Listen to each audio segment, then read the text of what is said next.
चलिए दोस्त, मैं हरिश्चंद्र यादव पुनः आपको अपने चैनल रसायन गंगा में स्वागत करते हैं। तो पिछली कक्षा में हम लोग ने हाइड्रोकार्बन के बारे में पढ़ा था और वो हाइड्रोकार्बन जो था वो एलिफैटिक था और साथ साथ जो चक्रीय नहीं था यानी अचक्रीय था, नॉन साइक्लिक कंपाउंड के बारे में हमने पढ़ा था। और अब हमें पढ़ना है साइक्लिक कंपाउंड के बारे में। साइक्लिक कंपाउंड कहे तो इसका अर्थ ये है कि जब कार्बन का एक छोर अंतिम कार्बन के छोर से कनेक्ट हो तो वह कहलाता है साइक्लिक नेचर में। साइक्लिक जैसे ये देखा जाए, ये इस प्रकार से ओपन चेन था।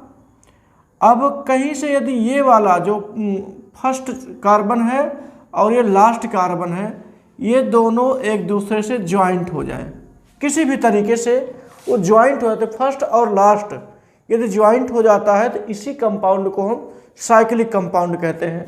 जैसे देखिए एक अच्छा सा एग्जाम्पल है, कुछ इस प्रकार से दिया जाए। ये यहाँ देख रहे हैं 6 कार्बन है, 1 2 3 4 5 और ये 6 कार्बन है और 6 कार्बन एक दूसरे से बंधे हुए हैं। यदि हम इसको फर्स्ट मान लें, इसको लास्ट मान लें, तो देख रहे हैं कि फर्स्ट और लास्ट ये भी सब एक दूसरे से कनेक्ट होकर के साइक्लिक नेचर में आ गए हैं। तो फिर अब चलते हैं साइक्लिक यानी क्लोज, जिसको हम क्लोज भी कहेंगे, क्लोज सिस्टम के कंपाउंड को देखेंगे। ये है क्लोज कहेंगे या क्लोज और साइक्लिक हाइड्रोकार्बन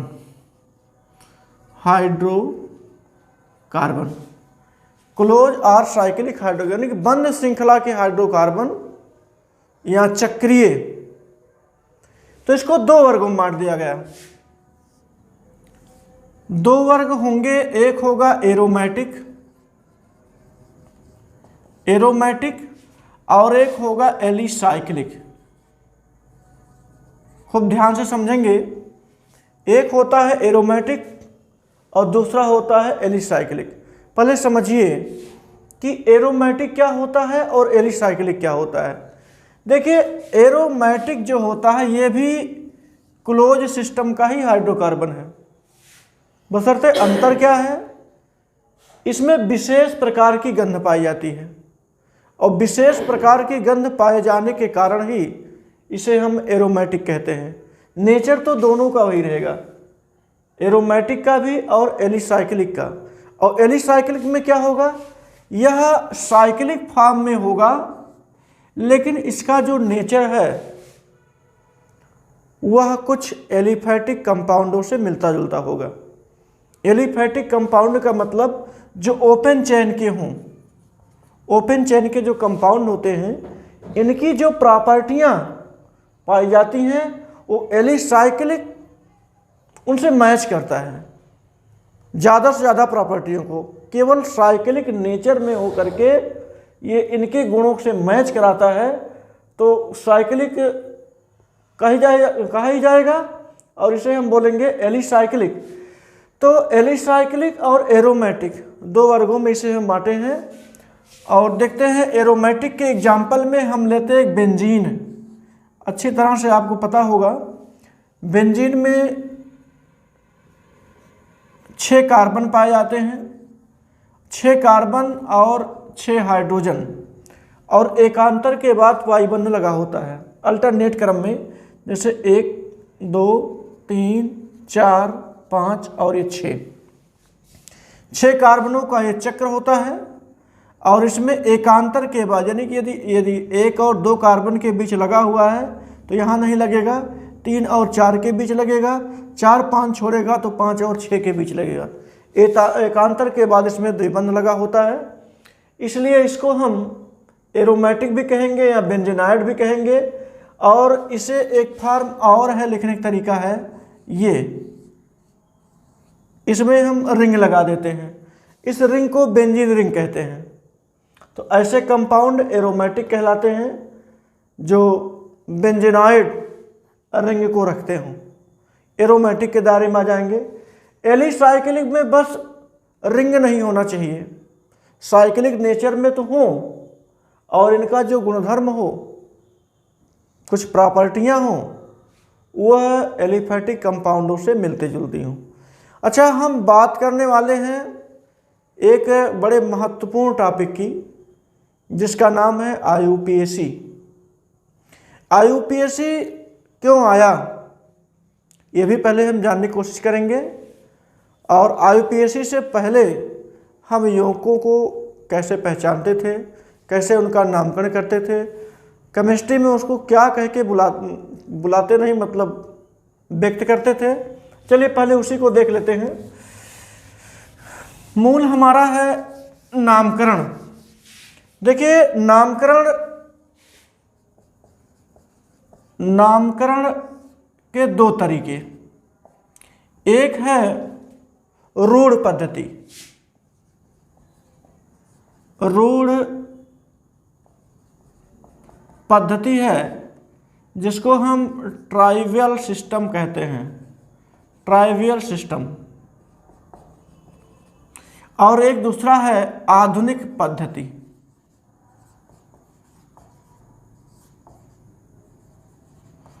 आधुनिक पद्धति, और आधुनिक पद्धति को हम मॉडर्न कहते हैं, यानी कि यही है आपका IUPAC। तो मूल तो केमिस्ट्री में है IUPAC, क्योंकि जितने भी कंपाउंड है, ऑर्गेनिक कंपाउंड है, उसमें IUPAC का बड़ा रोल है। अभी हम बताते हैं इसकी ज़रूरत क्यों पड़ी।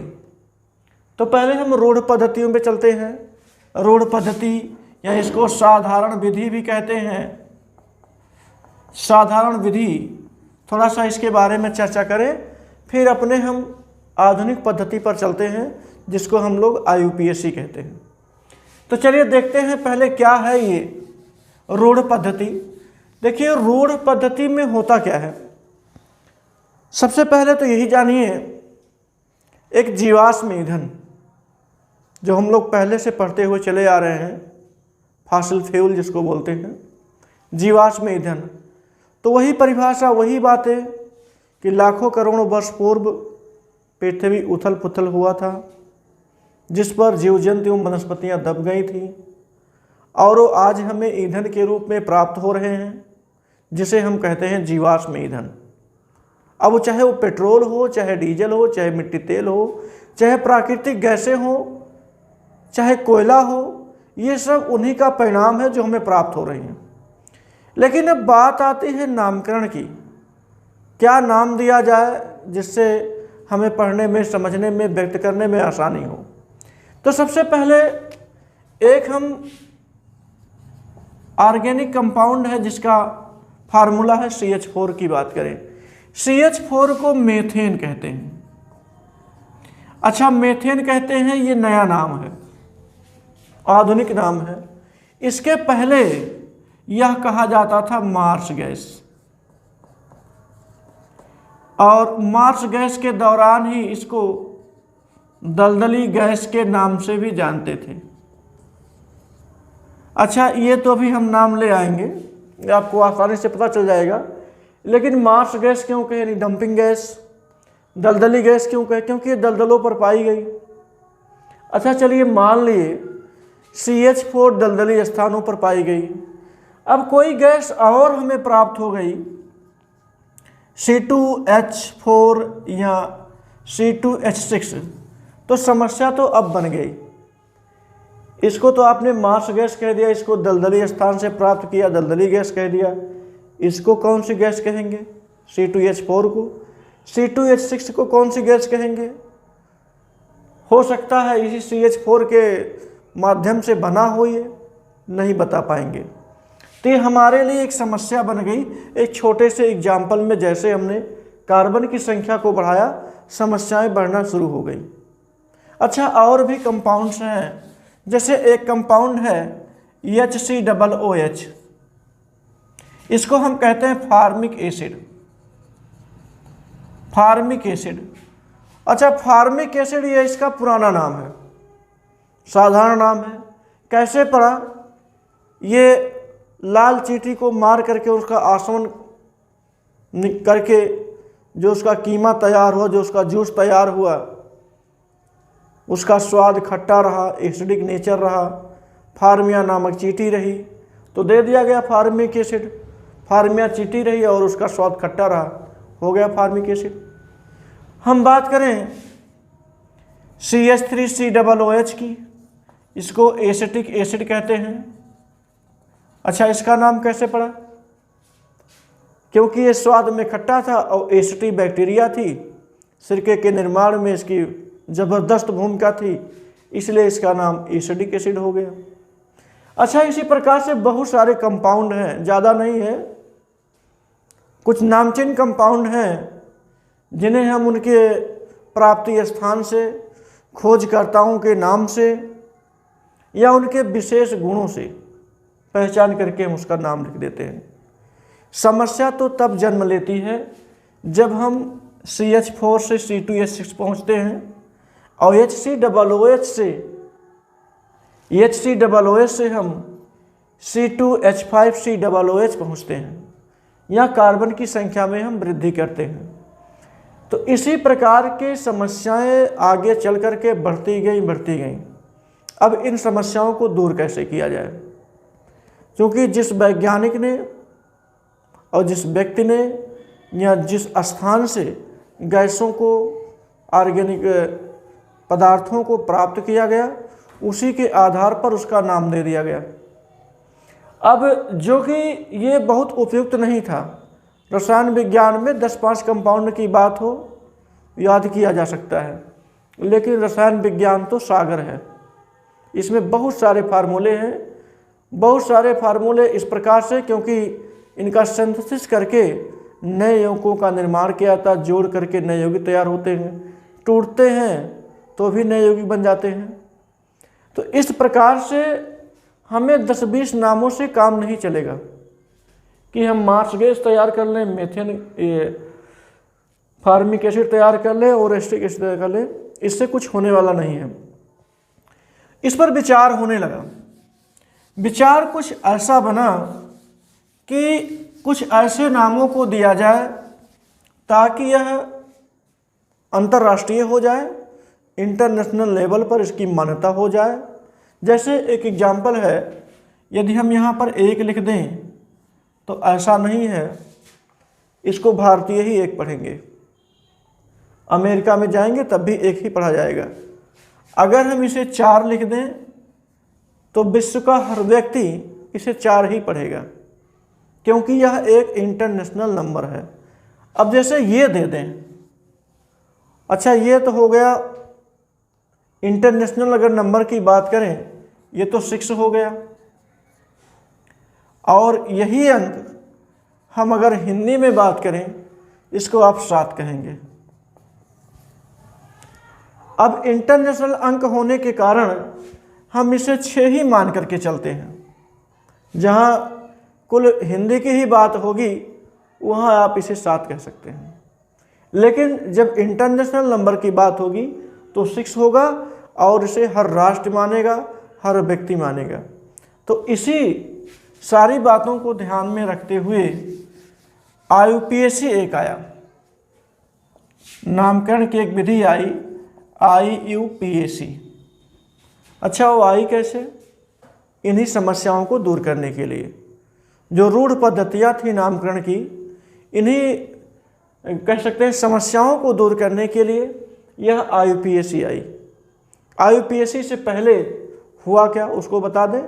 IUPAC से पहले लगभग 57 देश के वैज्ञानिक जो माने जाने रसायनज्ञ थे, उनका एक संगठन हुआ, एक मीटिंग हुई जिनेवा में। जिनेवा भी एक राष्ट्र है जहाँ पर 57 देश के रसायनज्ञ जो माने जाने रसायनज्ञ थे, उन सब की मीटिंग हुई और मीटिंग में फैसला लिया गया, अब किसी ऑर्गेनिक कंपाउंड के प्राप्ति स्थान से या किसी रसायनज्ञ के द्वारा खोजे गए नाम के आधार पर हम यौगिकों का नाम नहीं रखेंगे, रखा जाएगा आज जो फैसला लिया जाएगा। तो उस कमेटी को कहा गया IUC, international union of chemist, अंतर्राष्ट्रीय केमिस्टों का संगठन। फैसला इसी के द्वारा लिया गया और फैसला ये लिया गया कि अब ऑर्गेनिक कंपाउंडों का जो नामनक्लेचर होगा वो कार्बन की संख्या के आधार पर होगा। कार्बन की संख्या कितनी है ये देखा जाएगा, उसमें कौन कौन से ग्रुप्स, कौन कौन से फंक्शनल ग्रुप्स, कौन कौन से सब्स्टिट्यूएंट्स, कौन कौन से साइड चेन से जुड़े हुए हैं, इन सारी बातों को ध्यान में रखते हुए नामकरण किया जाएगा। तब जाकर के उसका नाम दिया गया IUPAC। IUPAC का फुल फॉर्म क्या है देखते हैं। I फॉर होता है इंटरनेशनल,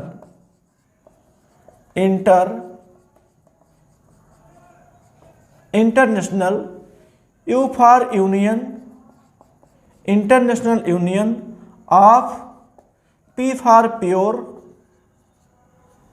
A फॉर एंड या आगे चल के applied,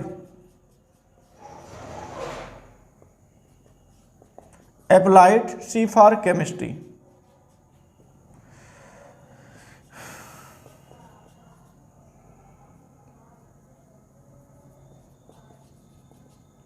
international union of pure and applied chemistry, ये इसका फुल फॉर्म होता है। अब हम इसी चीज को आगे बढ़ाने वाले हैं, इसी बात को हम आगे बढ़ाएंगे और आगे बढ़ाने का तात्पर्य हम इसके कंकाल के बारे में बताएंगे। कंकाल सुनकर डरना नहीं है। कंकाल का मतलब IUPAC नामकरण में हम किन किन तथ्यों को ध्यान में रखेंगे, उन तथ्यों को पहले जानिए और जब ये तथ्य जान जाएंगे तो IUPAC आपके लिए बहुत ही आसान हो जाएगा। और आज हमारा प्रयास भी है कि IUPAC बहुत पढ़े होंगे। आज हम आपको ऐसी IUPAC की टेक्निक बताएंगे जिसमें आपको वो सारी चीज़ें भूल जाएंगी जो रटी रटाई होती थी, एकदम इजी हो जाएगा। शून्य से आपको शिखर तक पहुंचाएंगे हम। तो ये देखिए वो छोटी छोटी बातें क्या हैं, उन छोटी छोटी बातों पर काफ़ी केयर करना है और एक झटके में पूरी IUPAC आपको समझ में आ जाएगी। रटना कुछ भी नहीं है। देखिए क्या होता है, मानिए कोई ऑर्गेनिक कंपाउंड दिया गया है, कोई भी ऑर्गेनिक कंपाउंड हम यहाँ लिख देते हैं, कोई भी ऑर्गेनिक हाइड्रोकार्बन दे,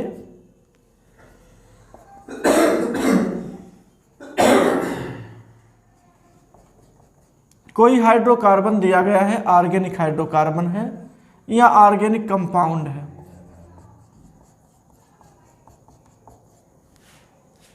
ऑर्गेनिक हाइड्रोकार्बन है या ऑर्गेनिक कंपाउंड है। चलिए दे देते हैं कोई एक कंपाउंड, जैसे दिया जाए CH3CHOH CH3COOH। देखिए हम पहले ही एक एग्जाम्पल दिखा करके आपके लिए परेशानी पैदा कर देते हैं। कोई दिक्कत नहीं है, यहीं से सारा हम हल भी निकाल देंगे। देखिए छोटी मोटी बातें कौन सी हैं वो, जैसे आप लोगों ने सुना होगा, हम बताते चले। पहले हम लिखते हैं, एक होता वर्ड रूट, अभी हम सबकी बात बताएंगे। वर्ड रूट हो गया, उसके बाद हो गया प्रीफिक्स हो गया, प्रीफिक्स के बाद हो गया आपका सफिक्स। सबसे ज़्यादा हैरान करने वाले शब्द हैं ये। वर्ड रूट क्या होता है, प्रीफिक्स क्या होता है, सफिक्स क्या होता है, इसका हिंदी जानेंगे हम। रूट वर्ड का मतलब, प्रीफिक्स का मतलब और सफिक्स का मतलब।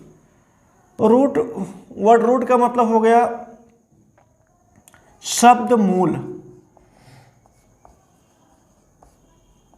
इसको मिटा दें, शब्द मूल हो गया। और प्रीफिक्स को बोलते हैं पूर्व लग्न। और सफिक्स को बोलते हैं अनुलग्न, अनुलग्न बोलते हैं। ज़्यादा समस्या यहाँ होती है कब पूर्वलग्न लगाते हैं कब अनुलग्न लगाते हैं। तो बहुत इजी वे में समझिए। पहले तो आप रूट वर्ड को समझिए। रूट वर्ड क्या होता है? रूट वर्ड का मतलब होता है कि नंबर ऑफ कार्बन। सबसे पहले आपको ये देखना है कि जो कंपाउंड दिया गया है वो कितने कार्बनों से मिलकर के बना हुआ। आईपीएससी पहले यही कहती है कि count the number of carbon, और number of carbon is the word root, जिसको शब्द मूल कहते हैं। यहाँ चेक करें, यहाँ पर कुल 1 2 3 ऐसे, पहले गलत तरीका 4 5, यहाँ पर कुल आपको 5 कार्बन दिख रहे हैं। दिख तो रहे 5, लेकिन काउंटिंग में 5 नहीं माने जाएंगे। काउंटिंग में कौन माना जाएगा ये देखना है। काउंटिंग में ये माना जाता है कि कार्बन की सबसे लंबी श्रृंखला का हम सिलेक्शन करते हैं। 1 2 3 4 सीधे जाते तो ये सब टूट जाते हैं। अगर आप ऐसे जाएंगे तो ये टूट जाएगा। इसलिए सबसे पहले आपको long chain of carbon search करना है। तो ऐसे में आप देख रहे हैं कुल मिला करके 5 कार्बन है। अच्छा, 5 कार्बन है तो शब्द मूल का जो नंबर होगा वो कितना आएगा? 5। अच्छा, शब्द मूल में अगर 5 आ गया तो इसको बोलेंगे क्या? यहाँ से एक एक करके हम यहाँ किनारे लिख देते हैं। यदि किसी शब्द मूल में कार्बन की संख्या 1 आ जाए उसको हम मेथ बोलते हैं। कार्बन की संख्या यदि 1 आ जाती है तो उसे हम मेथ बोलते हैं, और यदि कार्बन की संख्या 2 आ जाए तो उसे हम एथ बोलेंगे। कार्बन की संख्या 3 आ जाए तो उसे हम प्रोप बोलेंगे। कार्बन की संख्या 4 आ जाए तो उसे हम ब्यूट बोलेंगे, और कार्बन की संख्या 5 आ जाए तो उसे हम पेंट बोलेंगे। कार्बन 6 आ जाए तो उसे हेक्स बोलेंगे। कार्बन 7 आ जाए तो उसे हेप्ट बोलेंगे। कार्बन 8 आ जाए तो उसे ऑक्ट बोलेंगे। कार्बन 9 आ जाए तो उसे नोन बोलेंगे, और कार्बन 10 आ जाए तो उसको हम डेक बोलेंगे। और भी आगे है, लेकिन 10 तक आपको तैयार होना चाहिए। अब जैसे अभी यहाँ पर हमने देखा इस एग्जाम्पल में कुल 5 कार्बन आए हैं, तो 5 के लिए वो पेंट होगा, यानी जो इसका शब्द मूल बन करके आएगा वो पेंट बन करके आएगा। बात क्लियर हो रही होगी कि जितने कार्बन दिखाई दे रहे हैं इसमें उसको गिनेंगे, लेकिन गिनेंगे सबको नहीं, गिनेंगे उसको जो हमें सबसे लंबी श्रृंखलाओं में मिले। तो लंबी श्रृंखलाओं हमको 5 मिल रहा है, इसलिए 5 जो शब्द मूल होगा और शब्द मूल वाला कार्बन होगा, और उस शब्द मूल का जो नाम होगा वो पेंट होगा। अभी नियम नहीं बता रहे हैं, अभी केवल पहचान करना बता रहे हैं। पहचान कर ले जाएंगे आराम से, आपका आईयूपीएससी क्लियर होता हुआ चलेगा। तो 5 जो कार्बन दिखाई दिए उसके कारण उसका शब्द मूल हो गया पेंट। अच्छा, अब बात करें पूर्वलग्न किसे कहते हैं। पूर्वलग्न का मतलब होता है, पूर्वलग्न और अनुलग्न दोनों जान लीजिए साथ में।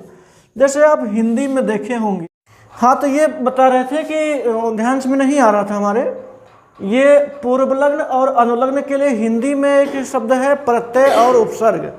तो जैसे उपसर्ग जो होता है उसी को हम पूर्वलग्न कहते हैं, और प्रत्यय जो होता है उसे हम अनुलग्न कहते हैं। जैसे कहा जाए आई, आई लगाइए, तो आई क्या है? एक कह सकते हैं प्रत्यय है। अब आपसे कहा जाए आई प्रत्यय को जोड़ करके शब्द बनाइए, और दिया जाए जैसे पढ़, पढ़ दिया जाए, जब उसमें आई जोड़ेंगे तो हो जाएगी पढ़ाई। तो ये जो आई इसमें जोड़े हैं आप, ये आई कहलाएगा सफिक्स, इसको कहेंगे अनुलग्न। और पूर्वलग्न की बात करें, जैसे एक होता अति, अति पूर्वलग्न लगा करके कोई शब्द बनाइए। जैसे कहा जाए अत्याचार, अत्याचार। अब अत्याचार में अति इसी में जुड़ा हुआ, जब शब्द विच्छेद करेंगे वो अत्यधन आचार जो भी बनता हो वही हिंदी में आप जानते रहिएगा कि अति जो शब्द है ये इसी में छिपा हुआ है। पहले लग गया है। तो जब पहले लग जाता है तो उसको हम पूर्व लग्न कहते हैं। तो ऐसे ही केमिस्ट्री में भी है। वो कैसे है जरा देखते हैं कि पूर्व लग्न में होता क्या क्या है। अच्छा, ये बातें हो गई। पूर्व लग्न में 3 भाग हैं। 3 भाग कौन कौन से हैं ये देखेंगे हम। पहला, दूसरा और तीसरा, यही लिख देते हैं, फिर यहाँ डिटेल करते हैं। अच्छा, पूर्व लग्न में हो सकता है दिया गया हो कोई प्रतिस्थापी,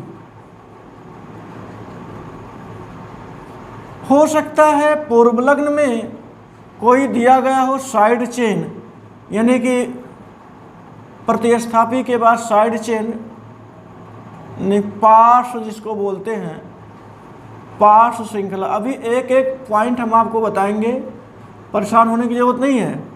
और ये है क्रियात्मक समूह, क्रियात्मक समूह। अच्छा, पूर्व लग्न में कौन कौन सा प्रतिस्थापी हो सकता है? जैसे मान लीजिए प्रतिस्थापी कहीं दिया गया हो NO2, कहीं प्रतिस्थापी दिया गया हो Cl, NO2 को हम नाइट्रो बोलते हैं, नाइट्रो कहते हैं, इसको क्लोरो कहते हैं। Br दिया गया, इसको हम ब्रोमो कहते हैं। आयोडीन दिया गया, इसे हम कहते हैं आयोडो। तो ये सारी चीज़ें जो होती हैं वो प्रतिस्थापी में आती हैं, और प्रतिस्थापी में ये सब नाम हैं। NO2 होगा नाइट्रो, Cl होगा क्लोरो, Br होगा ब्रोमो, I होगा आयोडो। हम इसे कहते हैं प्रतिस्थापी, और ये सब पूर्व लग्न की भांति व्यवहार करते हैं। हमने कहा क्या, पूर्व लग्न वाले यही 3 ही प्रकार के हो सकते हैं। या तो वह प्रतिस्थापी होगा, या तो वह पार्श्व श्रृंखला होगा, या तो वह कोई क्रियात्मक समूह होगा। यहाँ पर हमने बताया प्रतिस्थापी, इन्हीं में से कोई नहीं, और भी प्रतिस्थापी यहाँ हैं, बहुत सारे एग्जाम्पल में आपको हम देंगे। लेकिन जाने रहिएगा, NO2, Cl, Br, आयोडीन, आई दिया गया हो तो इनको हम नाइट्रो, क्लोरो, ब्रोमो, आयोडो, इस प्रकार से इसे हम बोल सकते हैं। ये सब होंगे पूर्व लग्न, और किस कैटेगरी में आएंगे, प्रतिस्थापी। अच्छा, फिर बात हम बात करते हैं पार्श्व श्रृंखला को, जिसको हम कहते हैं साइड चेन। साइड चेन, देखिए साइड चेन को प्रायः हम R से दिखाते हैं, और R का मतलब होता है एल्काइल। एल्काइल का फार्मूला होता है CnH2n+1। CnH2n+1 का मतलब, जैसे एग्जाम्पल में देखिए, ये जो दिया गया समूह यहाँ पर आपको दिखाई दे रहा है, यह वास्तव में एक पूर्व लग्न वाला समूह है, और वो किसके अंतर्गत आएगा, पार्श्व श्रृंखला, जिसको हम साइड चेन कहते हैं। यहाँ पर कार्बन की संख्या 1 है, कार्बन की संख्या 1 है, तो C1 है, 2 1 के 2 1 3, H की संख्या 3 आ गई, तो CH3। तो कह सकते हैं जो साइड चेन होते हैं वो एल्किल होते हैं, और उनका फार्मूला CnH2n+1 होता है। इस बात को भी ध्यान में रखेंगे। ये पूर्व लग्न का दूसरा वाला भाग हो गया, पहला प्रतिस्थापी, दूसरा साइड चेन हो गया। अच्छा, तीसरा सबसे इम्पॉर्टेंट है और सबसे उलझाऊ भी है, जिसे हम क्रियात्मक समूह कहते हैं। देखिए फंक्शनल ग्रुप, ये आगे फिर से हम आपको बताने वाले हैं। फंक्शनल ग्रुप ये कह सकते हैं, ये अनुलग्न में भी आता है और पूर्व लग्न में भी आता है। इसको बहुत केयरफुली समझना है। हम अभी इसको हम लेते हैं पूर्व लग्न की कैटेगरी में, क्रियात्मक समूह को, फंक्शनल ग्रुप को। देखिए जो फंक्शनल ग्रुप है, इस एग्जाम्पल में ये भी फंक्शनल ग्रुप है और ये भी है, दोनों क्रियात्मक समूह है। लेकिन हम कब इसे अनुलग्न कहेंगे, कब इसे पूर्व लग्न कहेंगे, क्या दोनों को पूर्व लग्न कहेंगे, क्या दोनों को अनुलग्न कहेंगे, क्या दोनों में से किसी को अनुलग्न और किसी को पूर्व लग्न कहेंगे, ये बहुत बड़ी बात है। यहाँ पर भूल ज़्यादा होती है और सारे क्वेश्चन यहीं पर जा कर के फंस जाते हैं। स्टूडेंट सबसे ज़्यादा हैरान यही होता है और कहीं नहीं होता है। उस हैरानी को दूर करने के लिए एकदम ध्यान समझिएगा, ये एकदम आपके दिमाग में जो समस्याएं सब दूर की दूर आज अभी और तुरंत हो जाएंगी। कैसे? एक क्रियात्मक समूहों की श्रेणी होती है वरीयता क्रम की। वरीयता क्रम को आपको ध्यान में रखना होगा। वो वरीयता क्रम नेक्स्ट में हम बताएंगे। अभी के लिए फिलहाल इन दोनों के बारे में बता दें। यह जो है यह कार्बोक्सिलिक समूह होता है और यह हाइड्रॉक्सी समूह होता है। हाइड्रॉक्सी समूह का वरीयता कार्बोक्सिलिक समूह की अपेक्षा कम है। एक बात और, कार्बोक्सिलिक समूह का वरीयता सबसे ऊपर है। जितने भी क्रियात्मक समूह हैं, यहाँ तो OH और COOH दिखाई दे रहा है, COX, NH2, कीटो, ईथर, जितने भी समूह हैं क्रियात्मक समूह हैं, उन सभी क्रियात्मक समूहों में सबसे उच्च वरीयता इसी का है। तो आपको समझ में आ गया होगा, वरीयतादार जो होता है उसके लिए अनुलग्न, और जिसकी वरीयता कम होती है, जिस क्रियात्मक समूह की वरीयता कम होती है, उस क्रियात्मक समूह को हम पूर्वलग्न की भांति रखते हैं। अब इन दोनों में कम वरीयता इसकी है, सबसे ज़्यादा वरीयता इसकी है। तो जिसकी वरीयता कम होती है उन सभी के लिए हम पूर्वलग्न का प्रयोग करते हैं। अच्छा, बात आती है, हम 2 बार बताए कि पूर्वलग्न होता क्या है। पहली बात, हाइड्रोकार्बन में जो ये क्रियात्मक समूह आपको दिखाई दे रहे हैं, इसके 2 नाम हैं। एक नाम है आल और एक नाम है हाइड्रॉक्सी। 2 नाम हो गया। इसका नाम भी 2 है, एक है ओइक एसिड और एक नाम है इसका कार्बोक्सिल।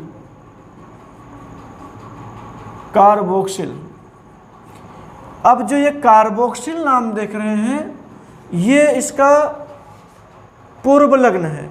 अब फिलहाल इसका कहीं प्रयोग होता नहीं है क्योंकि सबसे टॉप पर यही है, और इसका ये अनुलग्न है ओइक एसिड। और ये OH में जो 2 नाम दिखाई दे रहे हैं, ये OL जो होता है, आल जिसको बोलते हैं, ये है सफिक्स, और जो हाइड्रॉक्सी है ये इसका प्रीफिक्स है। तो प्रीफिक्स का प्रयोग हम करेंगे, जिसको पूर्वलग्न कहते हैं, जब 2 क्रियात्मक समूह या 2 से अधिक क्रियात्मक समूह उपस्थित हों, जिसमें से एक वरीयतादार होगा, बाकी सारे के सारे बिना वरीयता वाले होंगे। और जब बिना वरीयता वाले होंगे, उनके लिए नाम हम प्रीफिक्स का ही प्रयोग करते हैं, यानी कि पूर्वलग्न का ही प्रयोग करेंगे। जैसे हाइड्रॉक्सी हो गया, अभी C डबल बॉन्ड O होता, इस प्रकार से ये हम इसको भी 2 नाम देते हैं। एक नाम है इसका ओन और इसका एक नाम है कीटो। कीटो आर करके ऑक्सो भी कहा जाता है। तो 2 नाम हो गया। जो ओन होता है ये इसका अनुलग्न है, और जो कीटो या ऑक्सो होता है ये इसका पूर्वलग्न है। तो पूर्वलग्न तब लगाएंगे जब इसके सामने कोई वरीयतादार क्रियात्मक समूह होगा, तब इसका हम पूर्वलग्न लगाएंगे, और जब कोई वरीयतादार क्रियात्मक समूह नहीं होगा तब उस दौरान हम इसका अनुलग्न लगाएंगे। तो आपको समझ में आ गया होगा कि पूर्वलग्न लगाने के लिए 3 आपके सामने रखे गए हैं: प्रतिस्थापी, पार्श्व श्रृंखला और क्रियात्मक समूह। प्रतिस्थापी में बताया गया कि NO2 हो, Cl हो, Br हो, आयोडीन हो, ये सब पूर्वलग्न कैटेगरी में हमेशा के हमेशा रहेंगे। पार्श्व श्रृंखला साइड चेन की बात करें, जिसमें हमने बताया कि CnH2n+1 इस फार्मूले का जो पालन करेंगे वो कहलाएंगे पार्श्व श्रृंखला साइड चेन। बात रही क्रियात्मक समूह की, तो क्रियात्मक समूह, उन्हीं क्रियात्मक समूह के लिए पूर्वलग्न का प्रयोग करेंगे जिनकी वरीयता कम होगी। अब चलते हैं हम अनुलग्न की बात करें, ये तीसरा स्टेप है, और इसी तीसरे स्टेप में IUPAC का कंकाल पूरा हो जाएगा, यानी skeleton of IUPAC will be completed, ऐसे ही कह सकते हैं। तो चलिए देखते हैं अनुलग्न। अनुलग्न को 2 भागों में बांट देते हैं। एक होता है प्राथमिक, यानी कि प्राइमरी सफिक्स, एक होता है सेकेंडरी सफिक्स। सेकेंडरी सफिक्स इसको बोलते हैं प्राथमिक अनुलग्न, इसको बोलते हैं द्वितीयक अनुलग्न। तो क्या होता है प्राथमिक अनुलग्न? बस प्राथमिक अनुलग्न का मतलब कि जैसे आपने शुरुआत में गिना था कार्बन की संख्या जिसको हम शब्दमूल कहते थे, वहाँ पर तो आपने शब्दमूल कह दिया था। यहाँ पर एक नई चीज़ आई है प्राथमिक अनुलग्न। प्राथमिक अनुलग्न को समझने के लिए आप हमारे पिछले वीडियो पर चले जाइए। पिछले वीडियो में आपको हमने बताया था संतृप्त और असंतृप्त हाइड्रोकार्बन। संतृप्त हाइड्रोकार्बन में हमने कहा था कार्बन और कार्बन के बीच में सिंगल बॉन्ड। असंतृप्त हाइड्रोकार्बन को दो वर्गों में बांटा था, एक जहाँ पर कार्बन कार्बन के बीच डबल बॉन्ड था, एक कार्बन कार्बन के बीच ट्रिपल बॉन्ड था। तो जो सिंगल बॉन्ड वाला था उसका हमने नाम दिया था एल्केन। एल्केन, यहाँ पर एन को ध्यान में रखेंगे। और ये दूसरा जो था वो था एल्कीन, यहाँ पर इन को ध्यान में रखेंगे। और तीसरा था एल्काइन, एल्काइन में आइन को ध्यान में रखेंगे। तो एन, इन और आइन, एन, इन और आइन, यही तीनों है प्राथमिक अनुलग्न, प्राइमरी सफिक्स। अब हमें देखना होगा कि जो कंपाउंड दिया गया है, अच्छा इन्हीं तीन बांडों के अलावा चौथा बांड तो लगेगा नहीं। यूपीएससी में ये भी तय है इन्हीं तीन बांडों के अलावा चौथा बांड नहीं लगेगा। अच्छा जब नहीं लगेगा तो प्राथमिक अनुलग्न में या तो एल्केन होगा, या तो एल्कीन होगा, और या तो एल्काइन। जैसे अभी एक फार्मूला हमने लिखा था यहाँ पर, जैसे CH3 CH OH CH CH3 और COOH। यहाँ पर देखिए सब जगह पर क्या है, सिंगल बॉन्ड है। इसका मतलब भी यही हो गया कि वास्तव में एल्केन है। हाँ एल्केन है, ये सब जुड़े हुए कोई बात नहीं, लेकिन है तो सिंगल बॉन्ड, इसलिए उसका जो प्राथमिक अनुलग्न होगा वो होगा क्या, एल्केन। कहीं डबल बॉन्ड लग गया होता कार्बन कार्बन के बीच में तो एल्कीन होता, वो उसका प्राथमिक अनुलग्न होता। और कहीं ट्रिपल बॉन्ड होता तो हम उसके लिए प्रयोग करते क्या कहते हैं, एल्काइन का प्रयोग करते। चलिए ये बातें क्लियर हुई। अच्छा अब द्वितीयक अनुलग्न क्या है, ये इसको लास्ट कर देता है। द्वितीयक अनुलग्न का मतलब हो गया कि जिसका क्रियात्मक समूह वरीयता वाले दायरे में आता हो। वरीयता वाले दायरे मतलब जैसे COOH दिया गया हो, OH दिया गया हो, C डबल बॉन्ड O दिया गया हो और NH2 दिया गया हो। यहाँ पर हम जानते हैं, शुरू में बताया कि COOH टॉप फंक्शनल ग्रुप है, मुख्य क्रियात्मक समूह COOH है। अगर इतने क्रियात्मक समूह किसी यौगिक में दे दिए जाएं तो मुख्य क्रियात्मक समूह आपका COOH होगा, और जो COOH होगा उसी का आप लगाएंगे अनुलग्न। यानी कि जो क्रियात्मक समूह वरीयता के दायरे में आएगा उसके अनुलग्न का प्रयोग करेंगे, वही अनुलग्न द्वितीयक अनुलग्न कहलाएगा। इतनी बातों को ध्यान में आपको रखना है। मुख्य रूप से तीन बातें, फिर से एक बार हम बता दें। तीन बातों में वर्ड रूट, शब्दमूल मतलब कार्बन की संख्या, खूब ध्यान से देखिएगा, जो लोग छूट भी गए हों एक बार फिर से देख लें। शब्दमूल, शब्दमूल मतलब कार्बन की संख्या। कार्बन की संख्या देख लेंगे कि हमारे ऑर्गेनिक कंपाउंड में हाइड्रोकार्बन में कितने कार्बन हैं। अगर 1 2 3 4 5 जो भी होंगे, इसमें से देख करके वो नाम लिखेंगे, वही नाम होगा शब्दमूल। बात दूसरी, प्रीफिक्स। प्रीफिक्स मतलब पूर्वलग्न होता है, और पूर्वलग्न में 3 खंड दिखाई दे रहे हैं आपको। पूर्वलग्न प्रतिस्थापी के रूप में हो सकता है, NO2 Cl Br आयोडीन आदि के रूप में हो सकता है। पास श्रृंखला हो सकता है एल्किल के रूप में।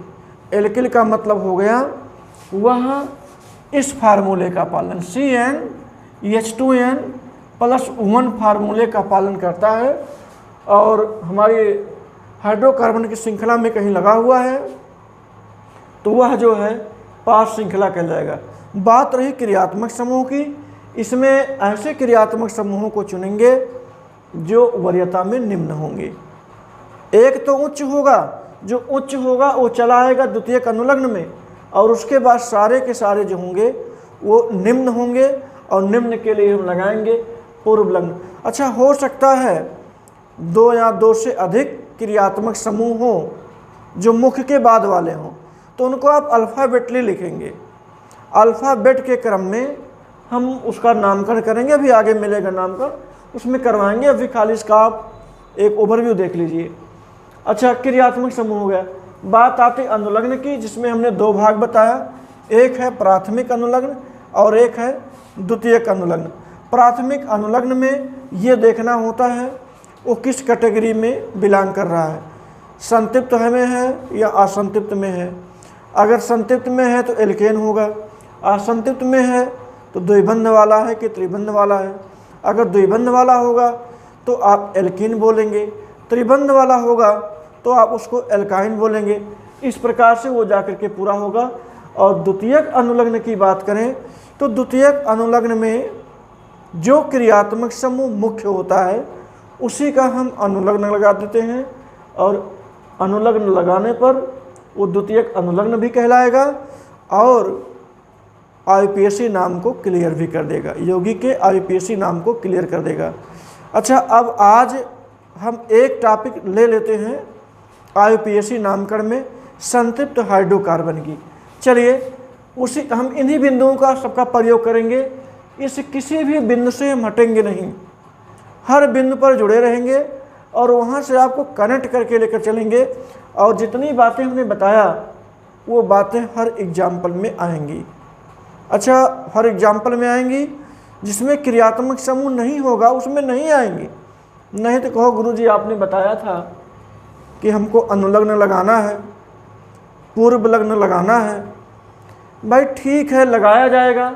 यदि उसमें क्रियात्मक समूह आएगा ही नहीं तो उसमें लगाने की कोई ज़रूरत नहीं है, ज़बरदस्ती हम अपने घर से नहीं लाएंगे। चलिए देखते हैं एक एग्जाम्पल। संतृप्त, पहले हम शुरुआत करते हैं संतृप्त हाइड्रोकार्बन से। इसमें आपको मिलेंगी वो चीज़ें जो हमने बताई यहाँ पर। संतृप्त नियम भी साथ साथ चलता रहेगा। संतृप्त हाइड्रोकार्बन,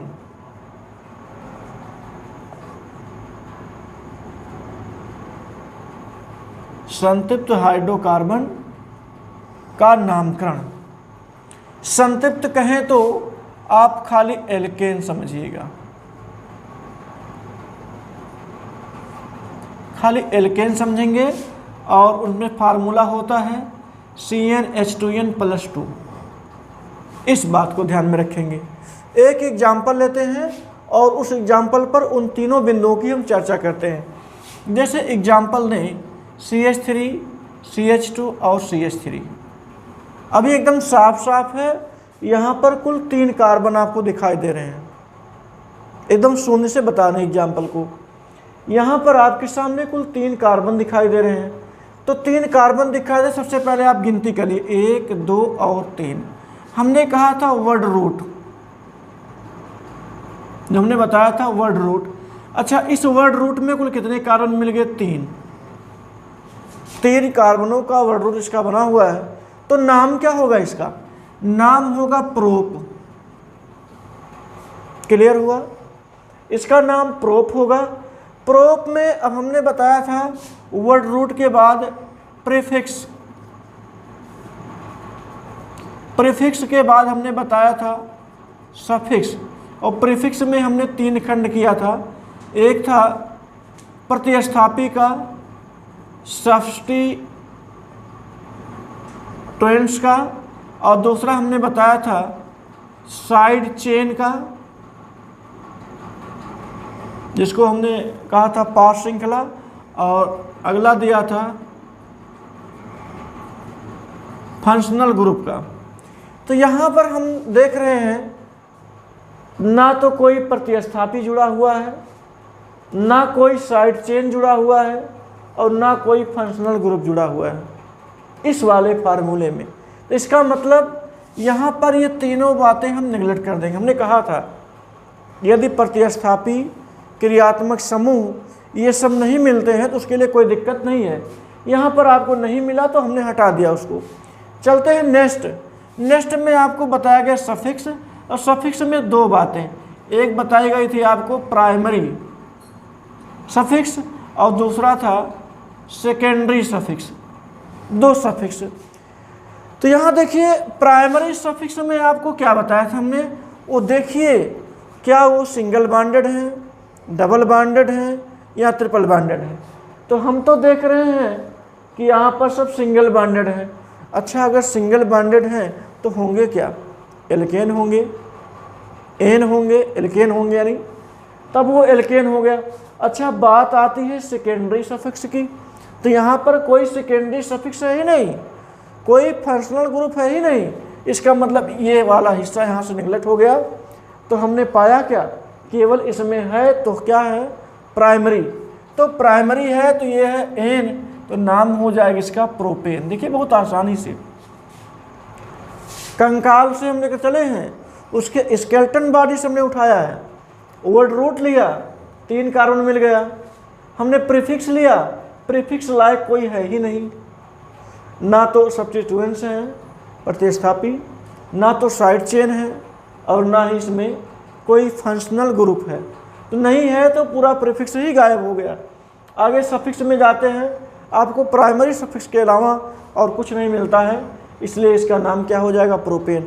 एक एग्जाम्पल और देखते हैं, ये एक एग्जाम्पल इधर से, जैसे दिया जाए CH3 CH, यहाँ पर CH3 और ये CH3। आसान से एग्जाम्पल है।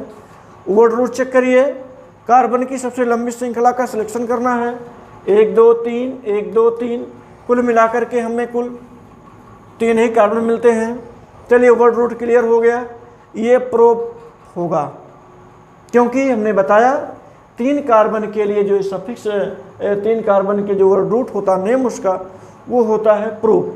तो प्रोप होगा, प्रोप को जाने रखिए, यहाँ हम रख देते हैं। फिर चलिए प्रीफिक्स के बाद, प्रीफिक्स में सब्स्टिट्यूएंट्स, कोई सब्स्टिट्यूएंट नहीं है। साइड चेन, जी हाँ साइड चेन है, साइड चेन में CH3, क्योंकि वह CN H2N+1 रूल को फॉलो करता है, फॉलो करेगा।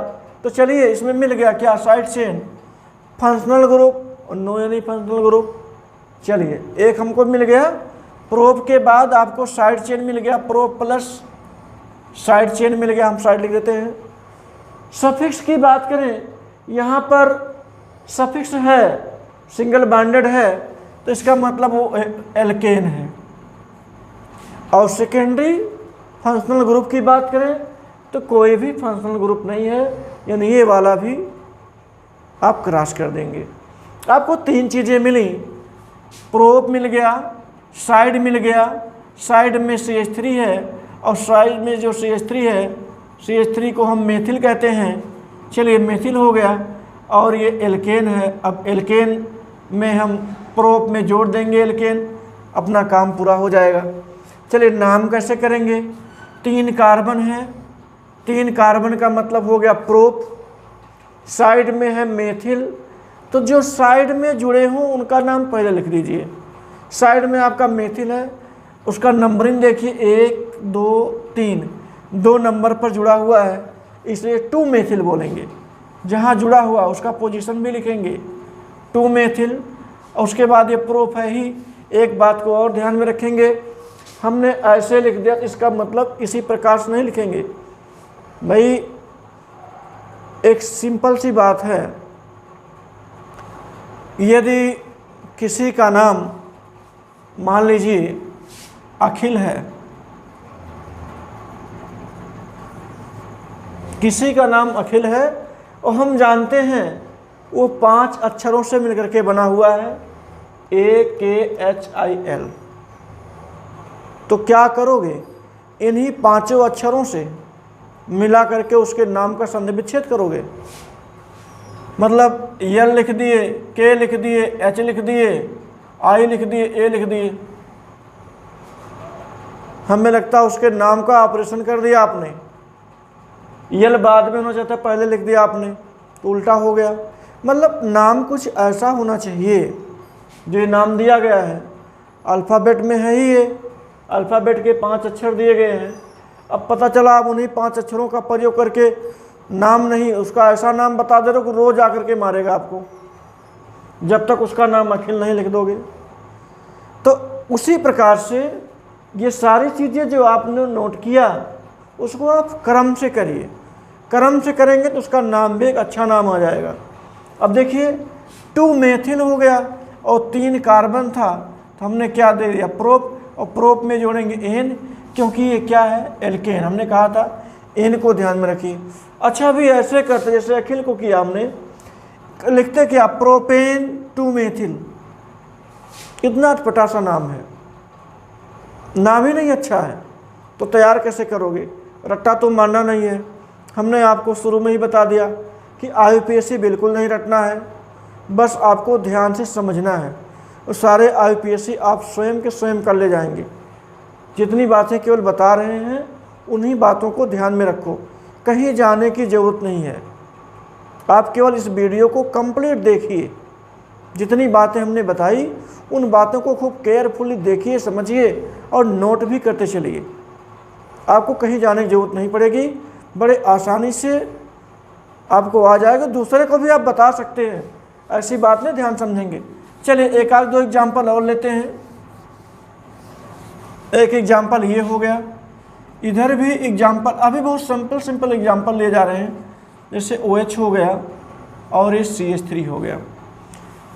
चलिए यहाँ देखते हैं, कुल मिलाकर के आपको 3 कार्बन दिख रहा है, वर्ड रूट क्लियर हो गया। 3 कार्बन के लिए हम प्रोप बोलेंगे। चलिए प्रोप क्लियर हो गया, 1 2 और ये 3 कर देते हैं। 3 कार्बन के लिए हम प्रोप बोलते हैं, प्रोप हम यहीं कहीं लिख देते हैं, प्रोप हो गया। प्रीफिक्स में जाइए, प्रीफिक्स में देखिए ना तो सब्स्टिट्यूएंट है ना तो कोई साइड चेन है, यहाँ पर फंक्शनल ग्रुप है, बिल्कुल हाँ फंक्शनल ग्रुप है, अकेला है इसलिए वो फंक्शनल ग्रुप है। डबल होता तो एक फंक्शनल होता और दूसरा जो है मतलब फंक्शनल दोनों होता, एक के लिए हम प्रीफिक्स का प्रयोग करते और एक के लिए सफिक्स का, मतलब एक सफिक्स होता बाकी सारे सारे प्रीफिक्स होते जितने भी क्रियात्मक समूह होते। तो यहाँ पर चूंकि अकेला है इसलिए फंक्शनल तो है ही, लेकिन इसके लिए प्रीफिक्स नहीं लगेगा, इसके लिए सफिक्स लगेगा और सफिक्स में ये काम करेगा सेकेंडरी का, और प्राइमरी में आप देखेंगे कुल ये मिलाकर के एल्केन है।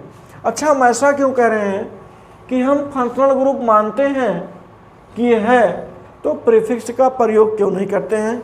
तो शायद आपने मेरी बात का गौर नहीं किया। हमने क्या कहा, यदि हाइड्रोकार्बन में केवल एक क्रियात्मक समूह दिखाई दे तो वह प्रीफिक्स नहीं होगा, वह सफिक्स होगा, सफिक्स में सेकेंडरी सफिक्स होगा। और यदि हाइड्रोकार्बन में 2 या 2 से अधिक फंक्शनल ग्रुप दिखाई दें तो उसमें से केवल एक होगा जो सफिक्स होगा और सेकेंडरी सफिक्स के रूप में होगा, बाकी सारे के सारे प्रीफिक्स फंक्शनल ग्रुप होंगे। अब बात समझ में आ गई होगी। यहाँ पर एक ही फंक्शनल ग्रुप है इसलिए यह प्रीफिक्स ना हो करके सफिक्स हो जाएगा, और जब सफिक्स होगा वो सेकेंडरी सफिक्स होगा। और सेकेंडरी सफिक्स में नाम OH के 2 होते हैं, एक प्रीफिक्स के लिए एक सफिक्स के लिए। प्रीफिक्स के लिए आपको दिखाई दे रहा है नहीं, चलिए हाइड्रॉक्सी जो है इसका ये प्रीफिक्स है और इसका जो आल है ये इसका सफिक्स है। हम यहाँ पर इसके लिए आल का प्रयोग करेंगे तो नाम होगा 2 प्रोपेन। 2 पर आल है तो लिखेंगे 2 प्रोपेन, प्रोपेन होगा उसी में जोड़ देंगे आल तो नाम हो जाएगा इसका 2 प्रोपेनाल। तो यहाँ तक आपको समझ में आया। अभी बहुत सारी बातें हैं आपको बतानी है संतृप्त हाइड्रोकार्बन में, क्योंकि ज़्यादा से ज़्यादा कंपाउंड ऑर्गेनिक में संतृप्त हाइड्रोकार्बन के प्रतिस्थापन हाइड्रोजन के प्रतिस्थापन से ही बने हुए हैं। देखिए यहाँ पर ही यदि यहाँ से एक हाइड्रोजन न गायब हुआ होता तो यहाँ OH जुड़ नहीं सकता था। संतृप्त हाइड्रोकार्बन में हाइड्रोजन और कार्बन का ही मेल जोल होता है। यहाँ पर हाइड्रोजन वीक होता है और किसी समूह के आ जाने से हाइड्रोजन विस्थापित हो जाता है, और जैसे हाइड्रोजन विस्थापित होता है नया ग्रुप उसके साथ एडजस्ट हो जाता है, और जब एडजस्ट हो जाता है तो उसी के आधार पर वह कार्य करना शुरू कर देता है। फंक्शनल ग्रुप की परिभाषा भी यही होती है, ऐसे समूह जो किसी संतृप्त हाइड्रोकार्बन में जुड़ करके अपनी विशेष पहचान को बनाए रखते हैं। तो संतृप्त हाइड्रोकार्बन में जब जुड़ेंगे, अभी जैसे COOH जुड़ जाए तो वह एसिडिक नेचर ले आता है, OH जुड़ जाए तो उसके न्यूट्रल नेचर को ले आता है, उदासीन अवस्था को ले आता है। तो कहने का मतलब हो गया कि क्रियात्मक समूहों के जुड़ने से हाइड्रोकार्बनों का नेचर बदल जाता है और वैसे ही बिहेवियर करते हैं जिस प्रकार के फंक्शनल ग्रुप होते हैं। तो आज हम सोच रहे हैं बस यहीं तक बताया जाए, क्योंकि वीडियो बहुत लंबी हो जाएगी, आपको समझने में भी और तैयार रखने में भी एक समस्या बन जाएगी, क्योंकि उतना ही पढ़ें जो डाइजेस्ट हो जाए। हमारे कहने का मतलब पढ़ना रोज़ है, आप थोड़ा थोड़ा ही पढ़िए, लेकिन जितनी देर पढ़िए बहुत व्यवस्थित पढ़िए। व्यवस्थित पढ़ेंगे वो सारी चीज़ें आपके दिमाग में सेट हो जाएंगी। एक ही दिन में ज़्यादा पढ़ लिया जाए और ज़्यादा पढ़ करके एक हफ्ते आराम किया जाए तो हमें लगता है उसका कोई मतलब नहीं है। इसलिए आप थोड़ा थोड़ा पढ़िए, डाइजेस्टिव पढ़िए, और मेरा भी प्रयास यही है कि आपको जो भी चीज़ें दी जाएं रसायन गंगा के चैनल पर बिल्कुल ऑथेंटिक हों, प्रभावशाली हों और आपके दिमाग में आसानी से बैठ जाने वाली हों। तो हम आशा करते हैं कि आपको हमारा ये वीडियो पसंद ही नहीं बहुत पसंद आया होगा, और आप इसे अपने दोस्तों को शेयर भी करेंगे, और शेयर करने के साथ साथ तैयार भी करके रखेंगे, अपने आप को मेंटेन भी रखेंगे। देखिए, कुल मिलाकर के जो हमने आपसे सारी बातें बताई IUPAC के बारे में, वो सारी चीज़ें आप लोग अपने कॉपी में नोट करिए, और नोट करने के साथ साथ किताब से जो एग्जाम्पल्स हों, इनसे जुड़े हों, उनको लेकर के लिखिए, हल करिए। यदि कोई समस्या आती है आप हमसे शेयर करिए, हम आपकी सारी समस्याओं का समाधान रसायन गंगा चैनल से आपको ज़रूर देंगे। तो ठीक दोस्तों, बहुत बहुत धन्यवाद आपको इस वीडियो को देखने के लिए। स्वस्थ रहिए, मस्त रहिए और व्यस्त रहिए। धन्यवाद।